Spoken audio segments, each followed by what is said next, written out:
Sunana Al'amin Buhari. Sunana Adam Ezan. Sunana Ismail Sa'id.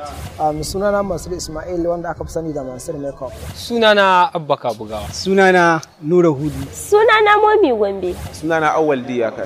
Sunana Natali Aitok.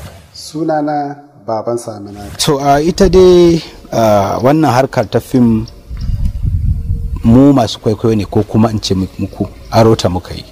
Kuma ita fim kanta wasu ne suka kirkire ta suke yi, mu kuma muka aro ta muka zo da ita cikin kasar mu, a kasar ta ma cikin yankin mu muka musuluntar da ita daidai gwargwadon yadda za mu iya yi.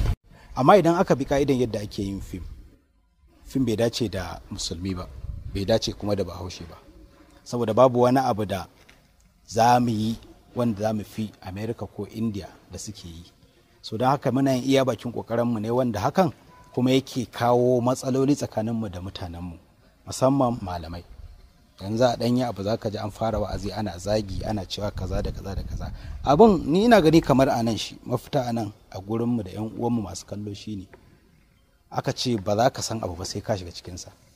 Idan kana gefe karka yadda ka ce za ka ba wasu gyara bayan baka shigo ciki kaga yaya ake yin abin ba. Wataƙila in ka shigo sai ka gane cewa kaza fa ba zai gyara ba, sai dai a yi shi a hakan. In aka ce a gyara to sai dai a fasa yin shi. A yau shirin namu ya tattake zuwa garin Kaduna inda ake ɗaukan fim ɗin Burin Raina. Shi dai Burin Raina labari ne akan soyayyar sadaukarwa wanda ya haɗa da jarumai kamar su Adam A. Zango, Isa Ferus Khan, Al'amin Buhari, Zifriti da kuma sabuwar jaruma wadda aka ɗaukata da ƙasar Nijar, Natali Aitok. To ni na ganin kamar cewa da malamai za su haɗu ba ma na Kano ba, na arewacin Najeriya gaba ɗaya su ma su shiga cikin masana'anta harkar fim ɗin, sai su ce to mu ga jaruman mu fim ɗin addini za mu rika sa kuɗi a mana don mun yaƙi waɗannan mutanen da ake yi wa kallon fasikai ko kuma suke bata tarbiyya, kamar tunda haka ake kira mu kullum.